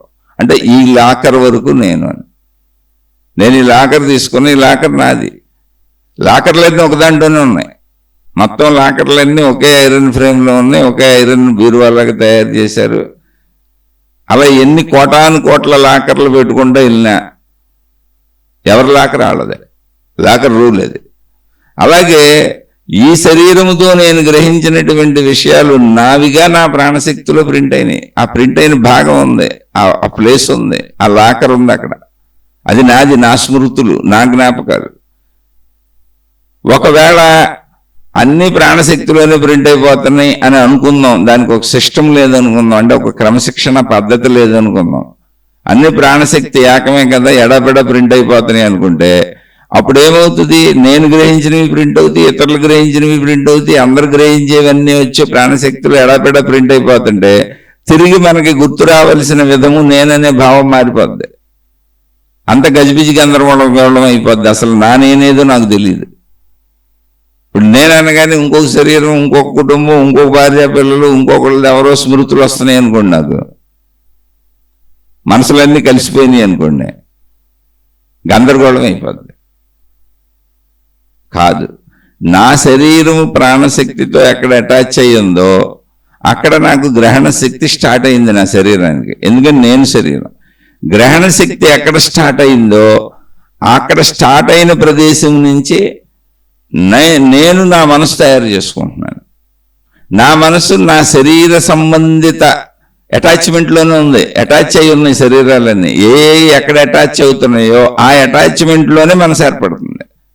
అంటే నా అటాచ్మెంట్లో ఏర్పడినటువంటి మనసు మీ అటాచ్మెంట్లో ఉండదు, మీ అటాచ్మెంట్లో ఏర్పడినటువంటి మనసు నా అటాచ్మెంట్లో ఉండదు. అటాచ్మెంట్లన్నీ ప్రాణశక్తితోనే, కానీ శరీరాలు ఉన్నాయి విడివిడిగా. ప్రాణశక్తి ఏకమే అయినా, ఇప్పుడు కరెంట్ ఏకమే, కరెంటు మొత్తం వైరుల్లోంచి వస్తుంది. కానీ ఏ ఇంటికి ఏ సప్లై ఇచ్చారో దానికి సపరేట్ లైన్ వెళ్ళింది. ఆ ఇంట్లో వాళ్ళు ఏది ఉపయోగించుకుంటున్నారో, లైటా, బల్బా, ఫ్యానా, వాళ్ళకి స్విచ్ ఉంది. దాని నిర్మాణంలో అలా ఏర్పాటు చేసుకున్నాం మనం. కానీ కరెంటుకి ఏ ఉద్దేశం లేదు, కరెంట్ అసలు ఎక్కడ కట్ అవ్వలేదు, కరెంట్ ఎక్కడ మొక్క అవ్వలేదు. కరెంటుని అసలు ఉత్పత్తి అయిన స్థానం నుంచి ఉపయోగించుకునే స్థానం వరకు ఎన్ని చోట్లకి వెళ్ళినా ఏకముగా వెళ్ళి ఉపయోగించుకోవటమే తప్ప కరెంటును నిల్వ చేయడానికి ఛాన్స్ లేదు, కరెంటును ఆపటానికి ఛాన్స్ లేదు. ఇవాళ తయారు చేసిన కరెంటుని రేపో ఎల్లుండో ఆ తర్వాత వాడుకోవడానికి అసలు ఛాన్స్ లేదు. అప్పుడు బ్యాటరీలు తయారు చేసుకున్నారు, బ్యాటరీలు ఛార్జ్ చేసి పెట్టుకుంటున్నారు, ఇన్వర్టర్లు అయ్యా. అలా కరెంటులా అదొక శక్తి. కానీ కరెంటు పోలిక కూడా దానికి పూర్తిగా సరిపోదు, కొంత అవగాహనకు చెప్పుకుంటున్నాం. కరెంటు అనేది వచ్చి ఎక్కడ ఫ్యాన్కి అటాచ్ అయిందో అప్పుడు ఫ్యాన్ తిరుగుద్ది.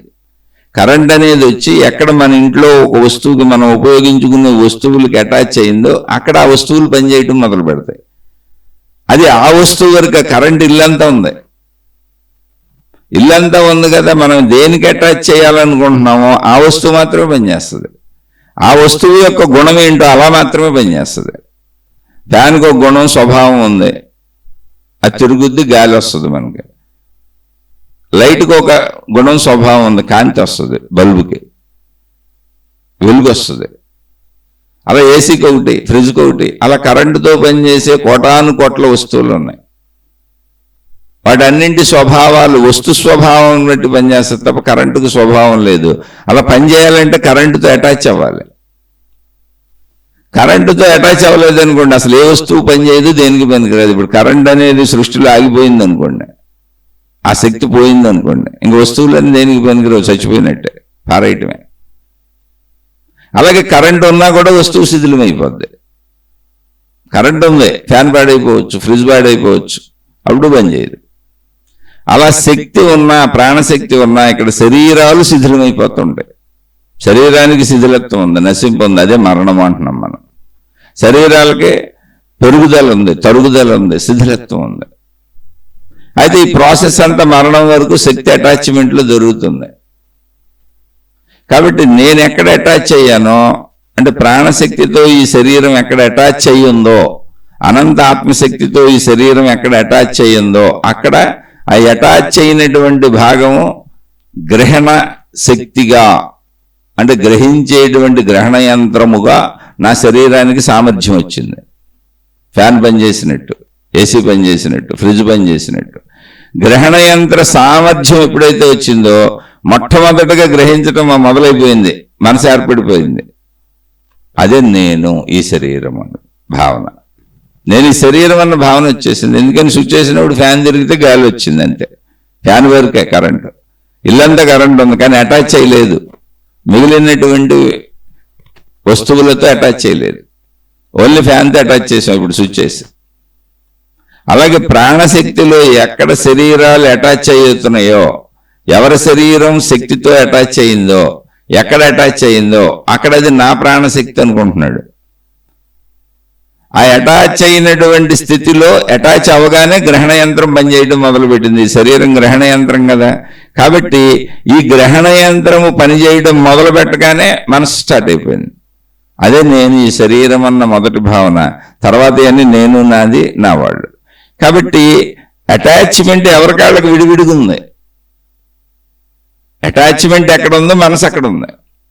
అటాచ్మెంట్ ఎక్కడ లేదు అక్కడ మనసు లేదు, శరీర భావన లేదు, శక్తి భావన వచ్చేస్తుంది. ఆ అటాచ్మెంట్ని తీసేయాలి, అదే మోక్షం. ఎలా తీసేయాలి? తీసేయటం కుదురుద్దా అంటే కుదురుతుంది. శరీర భావనలో కుదురుతుంది అని మనకు ఎవరు చెప్పారు? ప్రకృతి చెప్పింది. లేకపోతే మనం అసలు మన ముందు తరాల వాళ్ళ కూడా ఈ ఆత్మజ్ఞానానికి అనుకునేవాళ్ళు కాదు, సాధన చేసేవాళ్ళు కాదు. ఆ బోధ కూడా మనకి శరీరంలోనే ఉంది. ఎలా ఉంది శరీరంలో ఆ బోధ అంటే, శరీరము రాత్రిపూట నిద్రపోతుంది. అప్పుడు దానికి అసలు నేనన్న భావన లేదు, సృష్టి భావన లేదు, అసలు ఏమీ ఉన్నది అన్న స్థితే లేదు, అభావ స్థితి. నేనున్నానన్న ఎరుక కూడా నాకు తెలియదు. మళ్ళీ నిద్ర నుంచి మెలకువ అనే స్థితి వస్తుంది, అంటే నేను చచ్చిపోలేదు. మనకు తెలిసిన ఇంకో స్థితి ఉంది, మరణము. అటువంటి స్థితి మరణంలో మనిషి కదలడు, మరణంలోకి వెళ్ళిపోతాడు, ఇక పనికిరాదు. అంటే అటాచ్మెంట్ పోయింది. శరీరము శక్తితో అటాచ్మెంట్ని వదిలించుకుంది మరణం. అప్పుడు చచ్చిపోయింది, ఇక పనికిరాదు. అది పూర్తి చేయటం, కాల్ చేయటం. కానీ నిద్రలో అలా జరగట్లా. నిద్రపోయాను కానీ నేను ఉన్నాను. శరీర కదలికలు ఉన్నాయి, ఊపిరి పీల్చుకోవటం వదలటం జరుగుతుంది. లోపల అవయవాలు గుండు కొట్టుకోవటం, అత్యవసర అవయవాలు శరీరం బ్రతికుందని చెప్పడానికి పనికి వచ్చేటువంటి విధానం అంతా పనిచేస్తుంది లోపల. అందుకని బ్రతుకున్నాను. కానీ నేనన్న ఎరుక లేదు, నేనెవరో కూడా నాకు తెలియదు, అసలు ఎరుకే లేదు. నిద్రపోయాను నేను, దాన్ని నిద్ర అని పేరు పెట్టుకున్నాం. అంటే ఏం జరిగింది? ఎరుక వచ్చేది ఎప్పుడు అంటే మనసు మేల్కొన్నప్పుడు.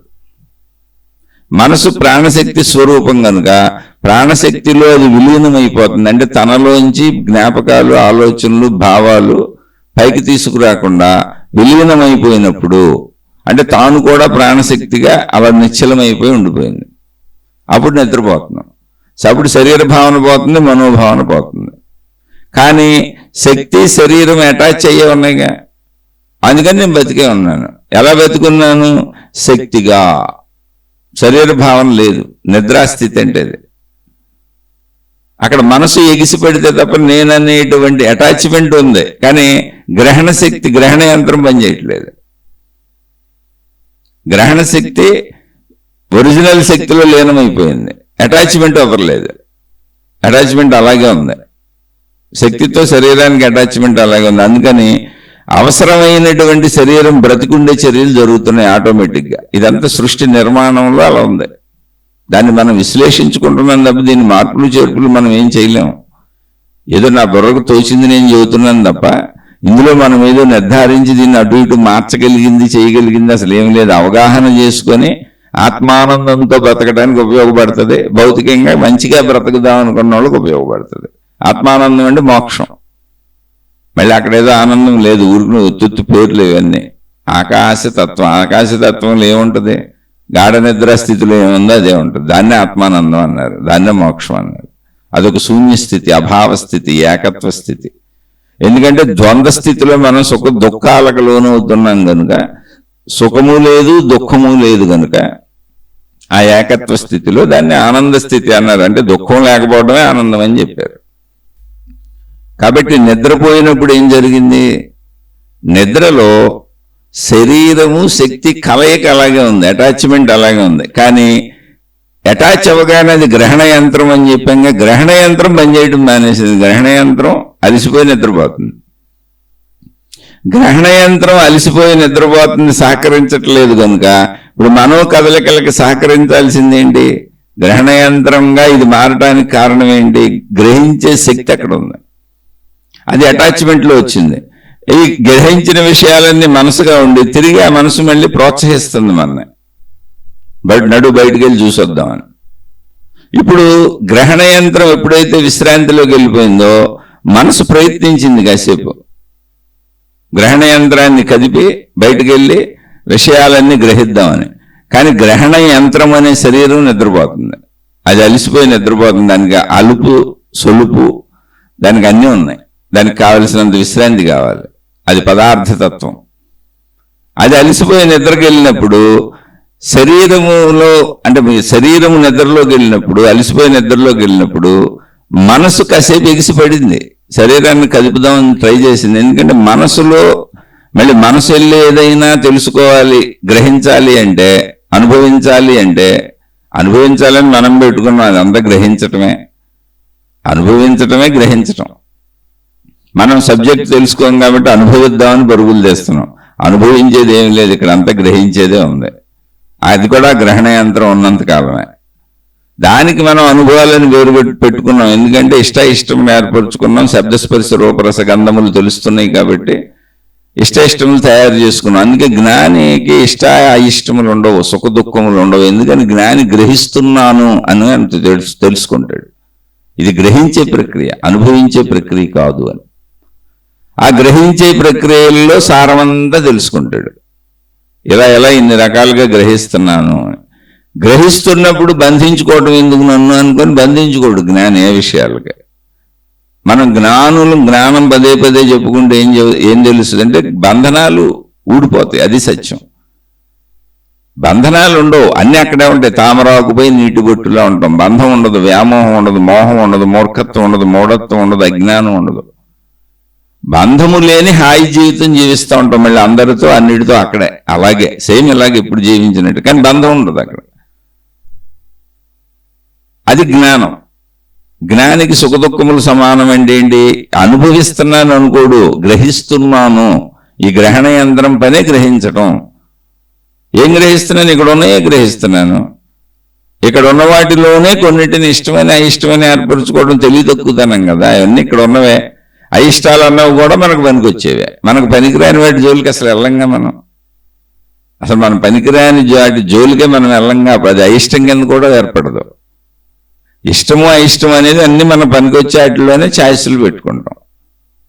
అది ఎంత తెలివి తక్కువతనం చూడండి. అంటే మానవుడికి పనికొచ్చేటువంటి సృష్టిలో అనేక అంశాలు ఉన్నాయి, కానీ మొత్తం సృష్టి మానవుడికి పనికిరాదు.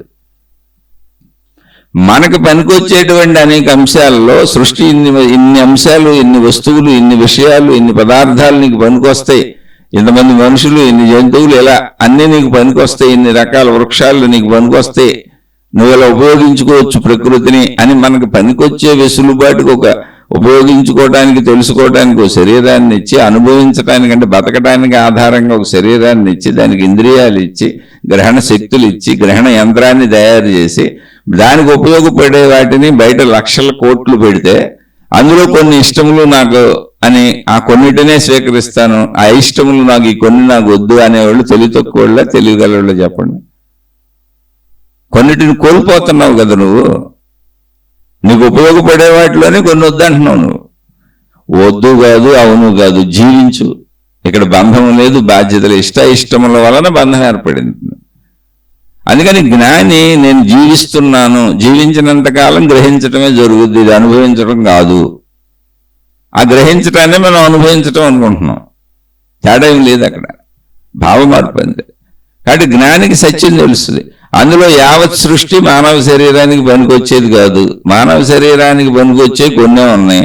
ఆ కొన్నిటిలో మళ్ళీ ఇష్టములని నేను కొన్ని సగాన్ని అవతలకు తోసేయటం ఎందుకు? అయిష్టాలని తోసేయటం ఎందుకు? మళ్ళీ ఆ అయిష్టాలు ఎదురుపడవా అంటే ఎదురుపడతాయి. ఎందుకని నీకు ఉపయోగపడేవి కనుక. అవి ఎదురుపడినప్పుడు దుఃఖములని బాధపడటం ఎందుకు? ఇది నేను తయారు చేసుకున్న సృష్టి. అన్నింటినీ నీకు ఉపయోగపడే అన్నింటిగా చూసావు. అయిష్టం లేదు, ఇష్టం లేదు, సుఖం లేదు, దుఃఖం లేదు, హాయిగా బతుకుతావు, అన్నింటినీ ఆనందిస్తూ బతుకుతావు. నీకేది అవసరమో అది స్వీకరించుకుంటూ, ఎప్పుడు ఏది అవసరం ఇస్తుందో, ఎప్పుడు ఏది ఎదురుగా వచ్చిందో, ఎప్పుడు నీ ప్రయత్నం ఏది దొరికిందో దాన్ని తీసుకొని హాయిగా తృప్తిగా, అంటే క్షణము తృప్తిగా బ్రతకడమే జ్ఞానం. ఇది ఎప్పుడు వస్తుందంటే ఇష్టములు లేనప్పుడు, సుఖదుఖములు లేనప్పుడు. ఇష్టములు లేనప్పుడు సుఖదుఖములు ఉండవు. అంటే ఏంటి? ఇప్పుడు సృష్టి మన కోసం 1,00,000 వస్తువులు, 1,00,000 విషయాలు ఏమైనా కానీ, ఊరికిన ఉదాహరణకి మనిషికి ఉపయోగించుకోవడానికి అనువుగా, మనిషికి ఉపయోగపడే విధంగా సృష్టి 1,00,00,000 విషయాలు పెట్టింది అనుకున్నాం. అందులో ఇష్టములు అయిష్టములని మనం 1/2 అటేసాం. ఇప్పుడు 50-50 అనుకోండి. 1/2 విషయములు నాకు అయిష్టములు, 1/2 విషయములు నాకు ఇష్టములు అన్నప్పుడు మిగిలిన మనం అయిష్టములను తోసేసిన 1/2 కూడా మనకు ఉపయోగపడేవే, సృష్టిలో ఉండేవే. అవి మనకు తారసపడుతూనే ఉంటాయి. కానీ అయిష్టములు అన్నాను కానీ దుఃఖం తెచ్చుకుంటున్నా. ఇప్పుడు ఈ ఇష్టములు అన్నానే, ఈ ఇష్టములు ఒకవేళ తారసపడటంలో దూరమైనవి అనుకోండి, దుఃఖపడుతున్నా. ఇష్టములు దూరం అయితే దుఃఖపడుతున్నా, అయిష్టములు దగ్గరైతే దుఃఖపడుతున్నా. అసలు నిన్ను ఇష్టములు ఎవరు ఏర్పరచుకోమన్నారు? నీకు ఉపయోగపడేవి కదా అవన్నీ. అందులో నీకు కావాల్సింది పొందు, మిగిలిన వాటి గురించి వదిలే. ఎప్పుడు ఏది దొరికితే అది పొందు. మళ్ళీ దొరకాలిగా, అసలు ఇష్టం దొరకాలిగా. అందుకని దొరికింది తీసుకో, హాయిగా ఉండు, తృప్తిగా ఉండు. సృష్టి ప్రక్రియలో, అనంత సృష్టి ప్రక్రియలో కొన్ని దొరుకుతాయి, కొన్ని దొరకవు. అలా దొరికిందంతా తృప్తిగా ఉండు అనేది జ్ఞాన ప్రక్రియలో చెప్పారు. ఎందుకని సృష్టి ఎప్పుడు మార్పులకు లోనవుతూ ఉంటుంది. నిరంతరం మామిడికాయలు తిందాం అనుకున్నాం అనుకోండి, ఊరుకునే మామిడి పళ్ళు అంటే నాకు ఇష్టం, నిరంతరం మామిడి పళ్ళు తిందాం రాదు, సీజనల్ అయ్యి. అలా సీజనల్ ఫ్రూట్స్, సీజనల్ ఆహార పదార్థాలు ఎలా అయితే సీజనల్గా కొన్ని వచ్చి వెళ్ళిపోతూ ఉంటాయో, అలా ప్రకృతిలో మొత్తం అన్ని మార్పులు చెందుతూ ఉంటాయి. నీ సొంత శరీరం కూడా మార్పులకు లోనైపోతుంది. మార్పులకు లోనవుతుందండి ఏంటి? ఇష్టములు దూరం అవ్వచ్చు, అయిష్టములు దగ్గర అవ్వచ్చు, మళ్ళీ ఇష్టములు దగ్గర అవ్వచ్చు, అయిష్టములు దూరం అవ్వచ్చు. ఎప్పుడు నిరంతర మార్పు అంటే చలనములో నీకు ఉపయోగపడేవి దగ్గరికి వచ్చినప్పుడు, సృష్టి నువ్వు బతకడానికి 1,00,00,000 పెట్టినప్పుడు అందులో నీకు దగ్గరికి వచ్చింది నీ ప్రయత్నంతోనే. నువ్వు ఎంత దగ్గరికి వచ్చినా నువ్వు ప్రయత్నించకుండా దొరకదు కదా. నువ్వు ఎంత ప్రయత్నించినా దగ్గరికి రాని అసలు దొరకదు కదా. ఇప్పుడు మామిడి పళ్ళు సీజన్ కాదు, మామిడి పండు లేదు, నువ్వు ఎంత ప్రయత్నించినా మామిడి పండు ఎలా తెస్తావు? చెట్టుకి కాయిపోతే. కాబట్టి ప్రయత్నము కూడా ఎదురుగా వచ్చిందాన్ని చేయగలవు, నీకు అందుబాటులో ఉందాన్ని చేయగలవు. అలా ప్రయత్నించుకో, తృప్తిగా ఉండు, దొరికిందంతా హాయిగా ఉండు. అయిష్టం ఏర్పరచుకోబాక. అయిష్టం ఏర్పరచుకోకపోతే దుఃఖం ఉండదు. ఎందుకని అయిష్టత అసలు ఏర్పరచుకోవడానికి అవకాశమే లేదు నీకు. అవన్నీ మానవులకు ఉపయోగపడతాయి. మానవులకు ఉపయోగపడని అంశాలు ఎన్నో ఉన్నాయి సృష్టిలో. కొన్ని జంతువులకు ఉపయోగపడతాయి. అలా ఎన్నిటికో ఉపయోగపడటానికే సృష్టి తాను చేసుకుని ఏర్పడ్డది అనంత సృష్టిలో. నీకు ఉపయోగపడే అంశాలను నువ్వు స్వీకరించు. అయిష్టాలని కొన్నిటిని పక్కన పెట్టేయటం వలన, ఇష్టాలని కొన్నిటిని దగ్గర పెట్టుకొని ఎప్పుడు దగ్గరే ఉంచుకోవాలని అనుకోవటం వలన ఇష్టములు దగ్గరగా వచ్చినప్పుడు ఆనందపడుతున్నావు, ఇష్టములు జరిగిపోయినప్పుడు దుఃఖపడుతున్నావు. కానీ చలన ప్రక్రియలో దగ్గరికి రావడం, జరగటం, దూరం అవడం ఎప్పుడు ఉంటుంది. సొంత శరీరమే అలా ఉంది. అలాగే అయిష్టములు దగ్గరికి వచ్చినప్పుడు దుఃఖపడుతున్నావు, అయిష్టములు దూరం అయిపోయినప్పుడు ఆనందపడుతున్నావు. ఈ ఆనందము, సుఖము, దుఃఖము అనే ప్రక్రియ నువ్వు సృష్టించుకున్నావు. అది నీ మనసు చేసిన గారడి. అందుకని జ్ఞానం ఏంటి అంటే అసలు అనంత సృష్టిది. నా శరీరం, ఈ శరీరము నేనన్న భావన శక్తి అటాచ్మెంట్తో కుదిరింది కాబట్టి అది ప్రాణశక్తి. ఆ ప్రాణశక్తి అటాచ్ అవ్వగానే గ్రహణ యంత్రం పనిచేస్తుంది. కాబట్టి నేను గ్రహిస్తున్నానంటే తెలుసుకుంటున్నాను, నేర్చుకుంటున్నాను, లేదా మొత్తం ఏదైనా దాన్ని అనుభవిస్తున్నాను అనుకునే వాళ్ళందరూ సుఖదుఖములు ఏర్పాటు చేసుకుంటున్నారు. జ్ఞాని నేను తెలుసుకుంటున్నాను, గ్రహిస్తున్నాను, జీవిస్తున్నాను, ఇది గ్రహణ యంత్రం అనుకుంటాడు.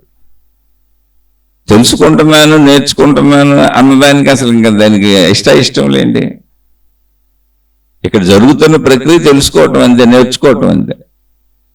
ప్రక్రియ జరుగుతుంది, అనుభవించటం కాదు, గ్రహించటం. గ్రహించే ప్రక్రియలు ఇష్టం ఎందుకు? అనుభవించే ప్రక్రియ అనుకుంటున్నాడు జీవుడు. కాబట్టి అనుభవాల కోసం, భోగాల కోసం ప్రయాణం చేస్తూ ఇష్టములు సుఖదుఖములను కొట్టుకుంటున్నాడు. అలా వెళ్ళబాక ఇవి అనుభవాలు కాదు, అనుభవించటం కాదు, జస్ట్ గ్రహించటం అనేది జ్ఞానంలో తెలుస్తుంది. అలా గ్రహించిన విషయాలు నా మనసుకు ఏర్పడినాయి. ఏ శరీరం ఎక్కడ అటాచ్ అయ్యిందో ప్రాణశక్తితో, అంటే ప్రాణశక్తి అటాచ్మెంట్ ఏ శరీరానికి ఎక్కడ ఉందో మనసు అక్కడ మాత్రమే ఆ శరీరానికి సంబంధించిన లాకర్, ఆ శరీరానికి సంబంధించిందే ఆ లాకర్. ఇంకో శరీరం ఎక్కడ ప్రాణశక్తిని తన శరీరంతో అటాచ్ చేసుకుందో అక్కడ మనసు అనే లాకర్ వాళ్ళకి ఓపెన్ అయింది. అంటే ఎవరు లాకర్ వాళ్ళకి వాళ్ళ శరీరం దగ్గర అటాచ్ అయిన చోట ఉంది. ఈ విషయాన్ని బాగా గుర్తించాలి. అందుకని ఒకళ్ళదొకళ్ళకి తెలియదు. కాదు అంటే ఏమవుతుందంటే అందరి మనసులు ఒకలైపోతాయి. అందరి మనసులు గజిబిజిగా గందరగోళంగా ఒకే చోట ప్రింట్ అయిపోతాయి ప్రాణశక్తులు. అప్పుడు ఆలోచించండి, అసలు నేనన్న భావన కుదురుతుందా? అసలు జీవించడం కుదురుతుందా? ఇప్పుడు మీరు అంటే ఈయనకి సందేహం వచ్చినట్టు సోదరుడు అడిగిన ప్రశ్నలో ఇతరుల మనసులు నేను ఎందుకు తెలుసుకోలేకపోతున్నాను అన్నప్పుడు, అలా తెలుసుకోవాలంటే ఎలా? ముందు ప్రాణశక్తిలో ప్రింట్ అవుతాయి కదా. ప్రాణశక్తిలో ప్రింట్ అవ్వటం అనేది ఈ శరీరం అటాచ్ అయింది, ఎక్కడ అటాచ్ అయిందో అక్కడ తయారవుతున్న మనసు ఆ లాకరు, ఆ స్మృతులు, ఆ జ్ఞాపకాలు ఆ శరీరానికి సంబంధించినవి. ఆ శరీరం ప్రాణశక్తిలో తనకు మనసు అనే ఒక లాకర్ను తయారు చేసుకుంది. అది నా లాకరు, నా మనసు నా లాకరు. అలా ఎవరి శరీరం ప్రాణశక్తిని తనతో ఎక్కడ అటాచ్ చేసుకుందో అక్కడ వాళ్ళ లాకర్ ఓపెన్ అవుతుంది. ఎవరి లాకర్ విషయాలు వాళ్ళ దగ్గరే ఉంటాయి. అందుకే నేను ఈ శరీరం అన్న భావన నాకు కల్పించేదే నా మనసు అనే లాకరు. అది నా తాళం చేయి పెడితేనే ఓపెన్ అవుద్ది. కానీ బల్క్గా అందరికి ఇప్పుడు మన బ్యాంకులో లాకర్లో ఉన్నప్పుడు బ్యాంకు వాళ్ళ దగ్గర ఇంకో తాళం ఉంటుంది, మనం ఓపెన్ చేయాలండి లాకర్. మన దగ్గర తాళం ఉంటుంది, బ్యాంకు వాళ్ళ దగ్గర తాళం ఉంటుంది. మన దగ్గర తాళం ఉంది కదా అని మన ఇష్టం వచ్చినప్పుడు వెళ్ళిపోయి మనం ఓపెన్ చేయడం కుదరదు. వాళ్ళు కూడా వచ్చి తాళం పెట్టాలి. మన తాళం వాళ్ళ తాళం పెట్టి 2 తాళాలు కలిస్తేనే లాకర్ ఓపెన్ అవుద్ది. అలాగే ప్రాణశక్తిగా అందరికీ ఒకటే, శరీర పనితీరు ఒకటే, మనసు పనితీరు ఒకటే, మానవ జాతి మొత్తానికి ఒకటే, మిగిలిన జాతులకి ఆటికి ఒకటే, మానవ జాతి మొత్తానికి ఇది ఒకటే. కానీ ఎవరి లాకర్ వాళ్ళు ఓపెన్ చేసుకోవాలంటే నేను ఈ శరీరము అనేది మన తాళం చెవి. ఆ తాళం చెవి నిద్రపోయినప్పుడు, ఈ శరీరం అనేది నిద్రపోయినప్పుడు మనసు కదులుతుంది, మనసు ప్రయత్నిస్తుంది. ఎందుకని? గ్రహించాలంటే, లేదా అనుభవించాలంటే, లేదా తెలుసుకోవాలంటే, లేదా నేర్చుకోవాలంటే, లేదా ఏదైనా ఇంకే పేరు పెట్టుకున్న బయటకు వెళ్ళడానికి. అలా వెళ్ళి అన్నింటినీ అనుభవించి చూసి తెలుసుకుందాం రా అని శరీరాన్ని కదుపుతానికి మనసు కదులుద్ది. కానీ శరీరం అనే తాళం చెవి నిద్రపోయింది. ఇక నిద్రపోయింది. అంటే ప్రాణశక్తిలో ఉన్న మనసు ఇప్పుడు కదిలిన తాళం చెవి లేదు కాబట్టి ఆ లాకర్ ఏమీ చేయలేదు. ఇంకా ఇప్పుడు శరీరం కదలదు. అందుకని అప్పుడు మనసు కూడా ఆగిపోయింది. అందుకే నిద్రపోయే ముందు ఆలోచనలు సాగుతూనే ఉంటాయి. కొంతమంది కళల రూపంలో కళ్ళు వస్తూనే ఉంటాయి. నిద్రపోయే ముందు స్వప్నలోకం ఉంటుంది, ఊహాలోకం ఉంటుంది. మళ్ళీ మెలకు వచ్చే ముందు స్వప్నలోకం ఉంటుంది, ఊహాలోకం ఉంటుంది. మెలకు వచ్చే ముందు కళ్ళు వస్తాయి, ఉదయం తెల్లవారుజాము కళ్ళు. మీరు పగల పడుకుంటే పగల కూడా కళ్ళు వస్తాయి. ఎప్పుడు పడుకున్నా కళ్ళు అనేవి ఉంటాయి. ఎందుకనంటే ఇమీడియట్గా శరీరం రెస్ట్లోకి వెళ్ళింది కానీ మనసు వెళ్ళలేదు. కాబట్టి కళలు అనేవి కాల్పనికత కాదు, మనోలోకపు చర్యలు. ఎప్పుడైనా గుర్తుపెట్టుకోండి, మీరు మెలకువలో కూడా ఊరిని అలా కూర్చొని ఊహలు సాగుతున్నాయంటే మీరు మనోలోకంలో ఉన్నారు అని అర్థం. అంతే. ఆ మనోలోకపు ఊహలే భయాలు, భ్రాంతులు, డిప్రెషన్లు, ఒత్తిళ్లు, స్ట్రెస్లు, అనేక నెగిటివ్ థింకింగ్లు ఇవన్నీ చేసేస్తున్నారు. అది మనసే, అదంతా మనసే. మెలకువలో భయాలకి, భావోద్వేగాలకి లోనే. ఎందుకని అక్కడ ఏమీ లేదు. అది గతంలోకి భవిష్యత్తులోకి పరిగెత్తే అన్ని ఊహించుకుంటూ ఉంటుంది. అందుకని ప్రజెంట్లో ఉందని చెప్పారు. అది మనోలోకం. మనోలోకంలో ఎక్కువ ఊహించుకొని తిరగబాక శరీరానికి ఎంత అవసరమో అంత మనస్సునే ఉపయోగించుకోమని చెప్పారు. అదే ప్రజెంట్లో ఉంటామండి. ప్రజెంట్లో ఉండటం అంటే ఇప్పుడు శరీరం ఎక్కడుందో అక్కడ ఉంచుకో మనసుని, ఇప్పుడు శరీరం ఏ పని చేస్తుందో అక్కడ పెట్టుకో మనసుని. ఇప్పుడు శరీరానికి ఏం అవసరమో ఆ అవసరమైన విషయాలను మాత్రమే మనసులో స్ఫురింపజేసుకో, జ్ఞాపకం చేసుకో. మిగిలిన విషయాలు వస్తుంటే నాకు వద్దని దానికి ఏకాగ్రత నేర్పు, శ్రద్ధ నేర్పండి. చేసే పని శరీరంతో కలిసి ప్రయాణించడమే ఏకాగ్రత. మనసు శరీరంతో కలిసి శరీరానికి ఎంత అవసరమో అంత మాత్రమే, అప్పుడు ఆ పనిలో ప్రజెంట్లో ప్రయాణించడమే ఏకాగ్రత, శ్రద్ధ. అది సాధన చేసుకోవాలి. అది జరుగుతున్న ప్రక్రియ అది. అందుకని శరీరం సహకరించట్లేదు కనుక మనసు కూడా ఇంక ఇది సహకరించట్లేదులే అని తనలో ఉన్నటువంటి జ్ఞాపకాలను, స్ఫురణలను, ఆలోచనలను పైకి లేపటం ఆపేస్తుంది. అంటే మనసు ఆగిపోద్ది. మనసు ఆగిపోతే దాని స్వరూపం ఏంటి? ప్రాణశక్తిగా. మనసు ఎక్కడ ఉంది? ప్రాణశక్తిలోనే ఉంది. కాబట్టి ప్రాణశక్తి అయిపోయింది ఇప్పుడు మనసు. అలా విలీనం అయిపోయి అలా ఉండిపోయింది. ఎందుకని? దానికి శరీరం సహకరించట్లా, నిద్రపోతుంది. అదే నిద్రాస్థితి. అప్పుడు ఎక్కడ ఉన్నాం మనం? ప్రాణశక్తి స్థితిలో ఉన్నాం. ఆ స్థితి అందరికీ ఒకటే. నిద్రాస్థితి అందరికీ సమం, గాఢ నిద్రాస్థితి అందరికీ సమం. ఎందుకనంటే ప్రాణశక్తిగా అది ఏకమే. కానీ స్వప్నలోకం అందరికీ సమం కాదు. ఎవరి కళ్ళాళ్ళు అంటారు. ఎందుకని?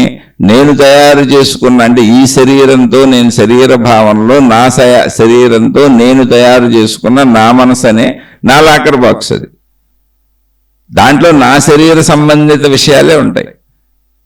ఇప్పుడు నేను బ్యాంకుకి వెళ్ళి లాకర్ ఓపెన్ చేయాలనుకోండి, నా తాళం చెవి బయటకు వెళ్తేనే బ్యాంక్ వాళ్ళు నా లాకర్ ఓపెన్ చేస్తారు.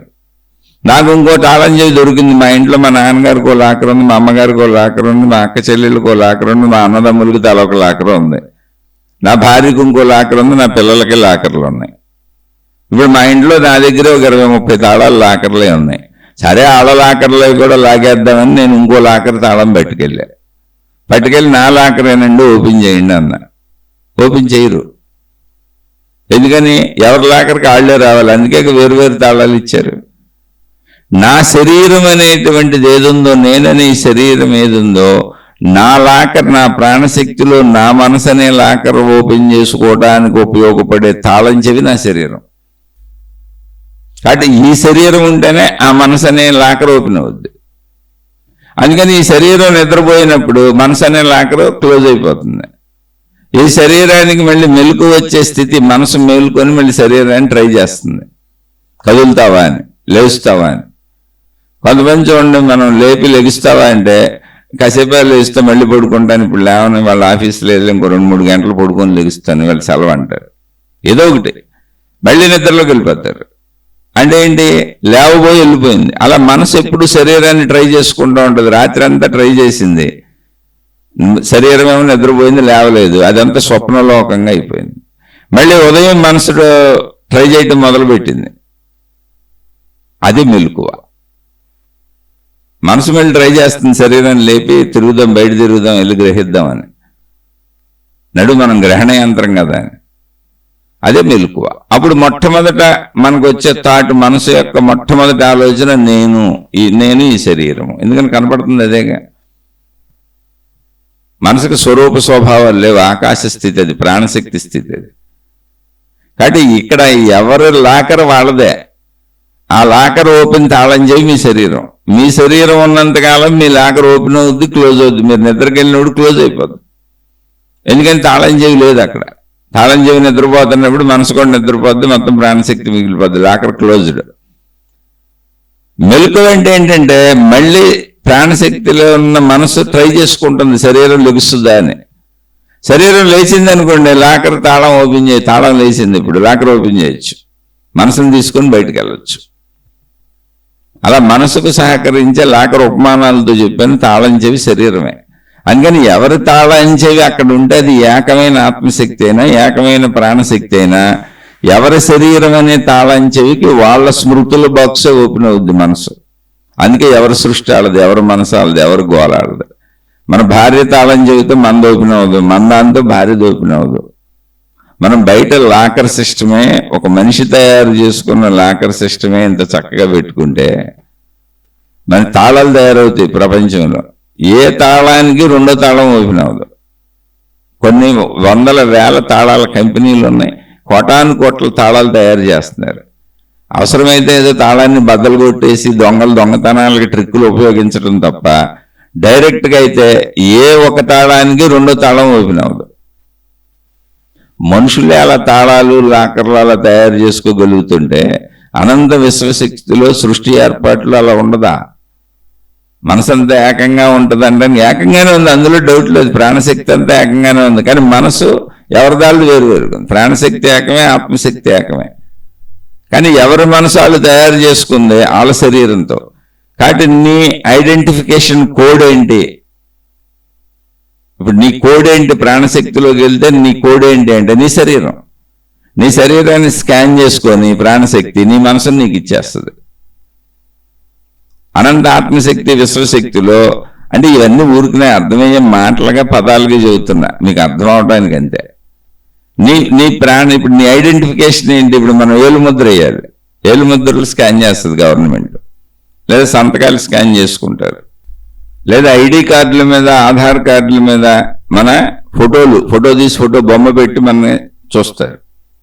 అంటే రూపంతో కానీ వేలుముద్రలతో కానీ అలా నీకు ఏదో ఒకటి ఐడెంటిఫికేషన్ మార్క్స్ కావాలి నిన్ను గుర్తుపట్టడానికి. ఏది ప్రపంచంలో మనం పెట్టుకున్న వ్యవస్థల్లోనే. ఎందుకని అనేక మంది మనుషులు ఉన్నారు కాబట్టి. ఇప్పుడు ఆ ఫోటోలు మార్చేయచ్చు, ఒకటి ఫోటో తీసేసి ఇంకోటి ఫోటో పెట్టచ్చు అక్కడ. అందుకని వేలుముద్రలు పెట్టారు. వేలుముద్రలు ప్రపంచంలో ఏ ఇద్దరికి కలవు. అలా శరీర నిర్మాణం అలా ఉన్నప్పుడు శక్తి కూడా అలాగే పనిచేస్తుందిగా. వేలుముద్రలు ఎలా కలవో నీ మనసు నీకు అటాచ్ అవ్వాలంటే, అంటే నిద్రలోంచి మళ్ళీ మనసు మేలుకోవటం, నిద్రపోవటం. మనసు నిద్రపోదు, శరీరం నిద్రపోవటం వల్ల గతి లేక మనసు ఆగిపోతుంది. ఆగిపోయినప్పుడు ప్రాణశక్తి అవుతుంది. కదులుతుంటే అది మనసు అవుద్ది. కదులుతామంటే అందులో విషయాలు, ఆలోచనలు, జ్ఞాపకాలు, భావాలు. కదలకపోతే ప్రాణశక్తి అది. కాబట్టి నీ తాళం చెవి నువ్వే, నీ శరీరం నిన్ను స్కాన్ చేసుకుంటుంది. ప్రాణశక్తి, అనంత ఆత్మశక్తి, ఏకమైన ఆత్మశక్తి నిన్ను స్కాన్ చేసుకొని నువ్వు నీ శరీరం కనపడగానే నువ్వు తాళం చెవి దానికి, నీ లాకర్ ఓపెన్ అవుద్ది, నిన్ను స్కాన్ చేసుకొని నీ మనసు నీకు ఇచ్చేస్తుంది. అంటే అవగతం అవటానికి చెబుతున్నా, అర్థం అవటానికి. మన శరీరం నిద్రపోయినప్పుడు ప్రయత్నించి రాత్రి కలలు గని, కలలు కంటం అంటే ఏంటి? మనోలోకంలో సంచారం నిజమే, శరీరం లేదు అక్కడ. మనకు శరీరంతో చేసినవి నిజాలు కనుక అవన్నీ కలలని పేరు పెట్టుకున్నాం. అలాగే తెల్లవారుజామును కూడా మళ్ళీ లేపటానికి అనేక కలలు కని శరీరాన్ని లేపుద్ది. శరీరం లేచి నేనన్న భావాన్ని తెచ్చుకుంటుంది. అంటే మనసు శరీరాలు కలిసి మళ్ళీ ప్రయాణం సాగుతుంది. ఇది నిద్రాస్థితి, మనోస్థితి, శరీర స్థితి. ఈ నిద్రాస్థితి ఏది ఉందో అది ప్రాణశక్తి స్థితి. గాఢ నిద్రాస్థితి ఏది ఉందో అది ప్రాణశక్తి స్థితి. అంటే శరీర స్థితి, మనోస్థితి, ప్రాణశక్తి స్థితి. ఆ ప్రాణశక్తి స్థితిని మెలకువలో పొందాలి. ఇప్పుడు అందరి మనసులు, ఇతరుల మనసులు నేను ఎందుకు పట్టుకోలేకపోతున్నాను, ఎందుకు తెలుసుకోలేకపోతున్నానంటే ఎవరి తాళం చెవి వాళ్ళ శరీరము, ఎవరి స్కానింగ్ డివైజ్ వాళ్ళ శరీరము. వాళ్ళ శరీరానికి వాళ్ళ మనసు మాత్రమే ఓపెన్ అవుద్ది, ఇంకోళ్ళ మనసు ఓపెన్ అవ్వదు. ఎందుకని? నా శరీరంతో నేను కావాలని తయారు చేసుకున్న నా మనసు, అది సృష్టి నిర్మాణం అలా ఉంది. కాదు, ఒకవేళ అందరి మనసులు ఒకే ఏక ప్రాణశక్తిలో ప్రింట్ అవుతున్నాయి కదా అని మీరు అనుకోవచ్చు. అలా నిజంగా అందరి మనసులు ఏక ప్రాణశక్తిలో ఒకే చోట ప్రింట్ అవుతున్నాయి అనుకోండి, మొత్తం కలగాపులగం గజిబిజి అయిపోయి అసలు నేనెవరో, మీరెవరో, ఎంతమంది ఆలోచనలు, ఎన్ని లక్షల ఆలోచనలు, ఎన్ని కోట్ల ఆలోచనలు, అసలు అంత ఉందా దానికి? గందరగోళం అయిపోద్ది. అందరూ పిచ్చోళ్ళలాగా జీవిస్తారు అంతే. ఎందుకని ఎవరి మనసు అసలు ఎవరి ఆలోచన ఎవరిదో తెలియదు, ఎవరెవరో తెలియదు, ఎవరిప్పుడు నేను శరీరం అన్న భావన ఎవరు అనుకోవాలో తెలియదు, ఎవరి భావన ఎవరికి వస్తుందో తెలియదు. మొత్తం పిచ్చి లోకం, పిచ్చి ప్రపంచం అయిపోద్ది. కాదు, అదంతా క్రమశిక్షణాయుతంగా ఉన్నటువంటి నిర్దిష్టమైనటువంటి శక్తి సూత్రాలతో, శక్తి నియమాలతో, శక్తి విధానాలతో, శక్తి పద్ధతులతో సృష్టి అంతా నియమ విధాన ప్రకారం నడుస్తుంది. జస్ట్ అందుకే దాన్ని మనం గ్రహించగలుగుతున్నాం. అది పిచ్చి పిచ్చిగా ఉంటే గ్రహించగలిగే వాళ్ళం కాదు. నియమితంగా అది కరెక్ట్గా పద్ధతిగా ఉంది కాబట్టి సృష్టి నియమాలు, సృష్టి విధానాలు పట్టుకుంటే మన శరీర నియమాలు, శరీర విధానాలు, మన శరీరాన్ని పరిశీలించుకుంటే శక్తితత్వాన్ని గ్రహించవచ్చు. అలా గ్రహించిన మహాత్ములు మనకు అందించినటువంటి సత్యమే ఈ జీవితం. మహాత్ములు ఆల్రెడీ మనకు అందించేశారు దీన్ని, ఆల్రెడీ జ్ఞానం అంతా అందించారు.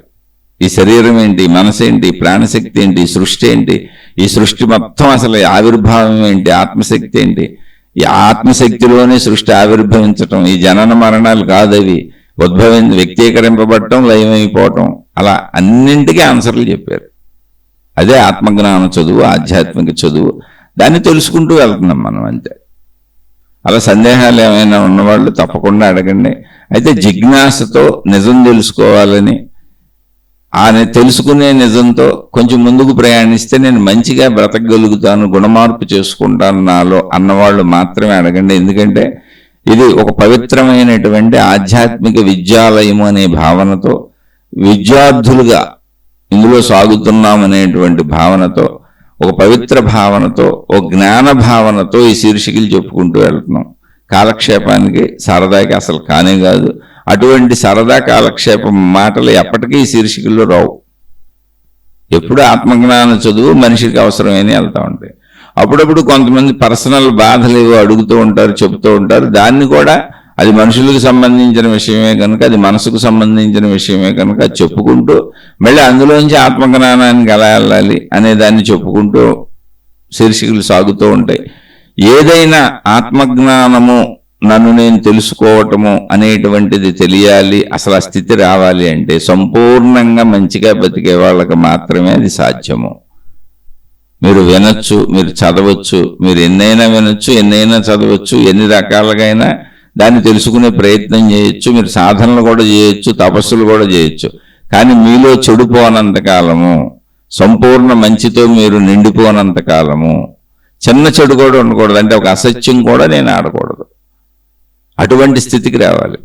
ఆ స్థితికి రానంతకాలము ఆత్మజ్ఞాన అనుభవానికి అర్హత రాదు.